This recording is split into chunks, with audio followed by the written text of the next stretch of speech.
Is Mata back in Jose's good books? Will Pirlo be leaving Juve this summer?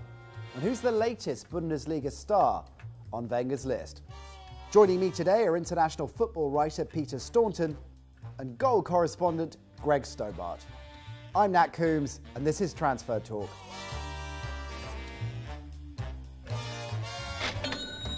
Gentlemen, let's start with Juan Mata. Seems to be very much back in Jose's good books. Yeah, he's been in and out of the side. Mourinho, of course, gave him a massive kick up the backside and he's responded.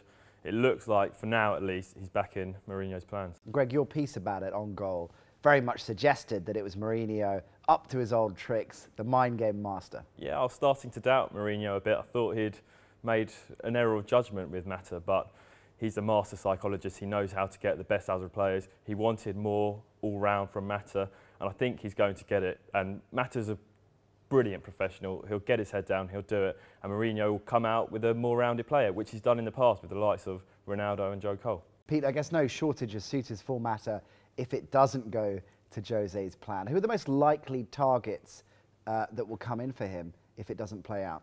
Well, so long as he remains in and around the Chelsea team, he won't be going anywhere, that's for sure, because he is probably their most creative player. But if push came to shove, then Rafa Benitez at Napoli would certainly take a look at him. He would complement Mark Hamsik very, very nicely in that attacking midfield position. And also Atletico Madrid, as well as they're going in the Spanish Liga, Diego Simeone would also find a place, I think, for Juan Mata. The one thing I'd say about that is there are teams in the Premier League who would be interested. Man United and Tottenham both made inquiries over summer. Chelsea wouldn't sell him to a rival, which is why his father was hawking him around a little bit to Spanish clubs in the last couple of weeks. OK, we'll move on to Serie A, and the contract talks between Juve and Pirlo are on hold. That's the official line on that. What do you make of it, Pete? Well, Pirlo's no spring chicken. He's 34. He's going to be 35 by the time this contract runs out. He's earning around €4 million a season, which, you know, given his talent, it seems like a fair sum. But given his age, I mean, Juventus could probably spend that money a little bit more wisely, is probably what the club are thinking at this stage. He says he's happy to sign a deal as long as he feels wanted. Do you think he is still wanted at Juve long term? I'm not sure. They've already got Paul Pogba there. He's almost a natural replacement, a more dynamic replacement as well. And of course, Juve are in a very similar situation to what AC Milan found themselves in a couple of years ago. They made the decision then to let Pirlo leave, and it was the wrong decision. Could you see Pirlo leaving Italy and moving abroad? Well, once upon a time, we couldn't see Pirlo leaving Milan, and he went to their direct rivals Juventus, and he's ended up winning 2 Serie A titles, taking them back into the Champions League. So for Pirlo, I think anything at this stage is possible. Gianluigi Buffon came out this week and said it would be a total disaster if Juventus got rid of Pirlo, and they may as well dismantle the stadium brick by brick and sell every player at the club. Now, I don't know if I would be that dramatic about his departure, because all good things must come to an end. And maybe at the end of this contract, Juventus might see as a good time for a natural break between themselves and Pirlo.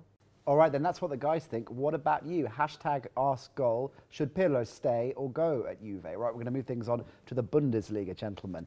Another target for Arsene Wenger. Seems very keen to go over there, plunder some players and bring them back to the Emirates. The latest, not necessarily a news story, but possible developments there in terms of Lars Bender. Tell us more. Yeah, Arsene Wenger's very keen on the German market. He's been looking at Bender for a while. They had a look in January. They made an inquiry again in the summer. But now with Arsenal, of course, they've got Flaminian, so it's not quite the priority it might have been. Other potential Premier League targets would be? For me, I think Man United would make a lot more sense than Arsenal at this stage, because they're at least 2 or 3 midfielders short. And could you see a deal getting done in January, or are we waiting until next summer? I don't think he's the kind of player that David Moyes would go for. So far we've seen he goes with the players he knows. Marouane Fellaini, they'll go for Leighton Baines again. I just don't think he's a Moyes kind of player. Not the kind of player that Moyes would go for. What kind of player is he in your estimation, Pete?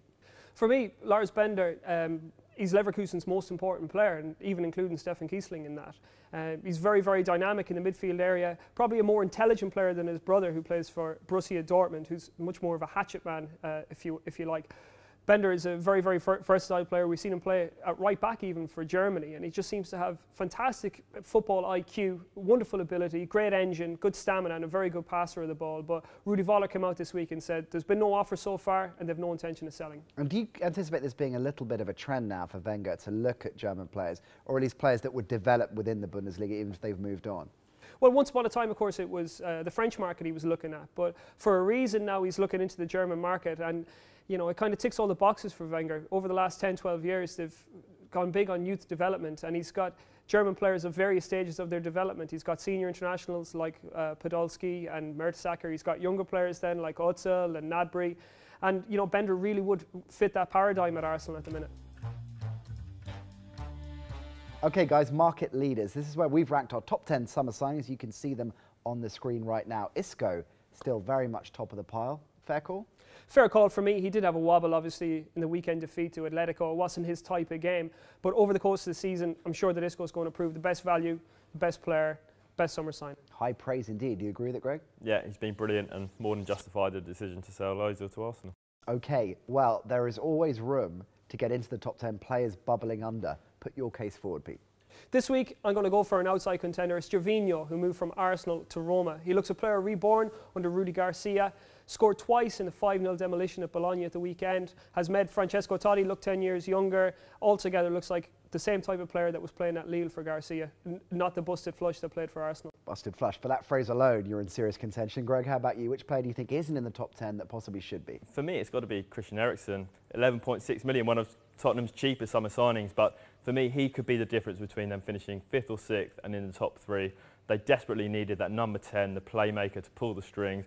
And he's doing it. He's providing goals, creating assists. He's linking up the play for the other new signings. He's been awesome, and he's been every bit as good as Ozil so far. They're both strong suggestions. I do feel the transition and the different kind of player we're seeing in Gervinho is remarkable based on what we saw at Arsenal, but I agree with Greg this time around. Eriksen has been sensational at Spurs so far, given the high profile of all the other signings that came into White Hart Lane in the summer. Fair play. He goes into the top 10. I'm going to bring Quintero out. He hasn't done anything wrong, particularly just hasn't set the world alight. So he goes out of the top 10 and Eriksen goes in. Before we move on, Mike Neal, one of our viewers, puts forward the case for Aubameyang. What do you think of that? Aubameyang, yeah, he's been good, maybe a bit inconsistent in his finishing, and I think what we're seeing is quite a streaky striker in the sense that, you know, he scores heavily in one game, doesn't score for a few matches. I think he's only scored in 2 matches for Dortmund so far across the league campaign. And in order to dislodge Lewandowski as the #1 forward, and in order to gain the trust, I think, wholeheartedly of Klopp, he's going to need to start scoring a little bit more regularly. So, gents, we're now an added time where we put some of our viewers' questions to you, and hopefully you answer them. Pedro Nunes via Twitter says, how come when a Dortmund star leaves Germany, and he name-checks Kagawa and Şahin, it doesn't seem to work out? That's a brilliant question, and there could be all sorts of reasons for it. But I think first and foremost we need to take each player on their own merits. Now, Şahin was the fulcrum of the Dortmund system. When he moved to Real Madrid, he didn't have that same care and attention that he had at the Westfalenstadion, so he's always going to struggle for identity in that team. Kagawa, I think, is a square peg in a round hole for Manchester United. Quite simply, the system doesn't really fit him. Now, he plays wide for Japan, yeah, we know that. But he did his best work at Dortmund when he was playing centrally, in behind either Barrios or Lewandowski. He hasn't had that opportunity to shine yet for Manchester United, nor has he had the opportunity to be the counter-attacking force that he was in Germany. So, Greg, Bradley Phillips suggests there might be other players leaving Dortmund. Gundogan, terrific player, linked with a number of different clubs, Man United in particular, and they need a player like him, don't they? He's a wonderful player who'd suit any Premier League team, not least Man United. He's got all the attributes they'd be looking for. But again, I don't think he's the kind of player that David Moyes specifically is going to look for.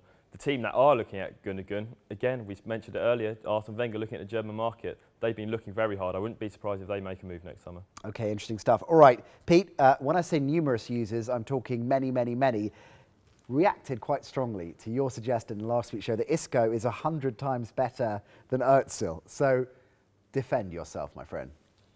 I don't need to defend myself to anybody, Nat. All I'm saying is that if I was the manager of Real Madrid and I had the choice across 2 seasons, say 100 matches between Isco and Özil, I'd pick Isco every time. 100 times, though, is a rather extreme distinction. Maybe I took a little liberty in saying that, but there's no doubt about it in my mind who's the superior player. It's Isco. Greg, defend your friend. Pete or the other guy? Thanks very much indeed, gents. That's it for today, I'm afraid. If you have a question for the guys, or indeed you have a player that you think should be in our top 10 in the market leaders section, don't forget to use the hashtag AskGoal. For more on the stories you heard on today's show, head on over to Goal.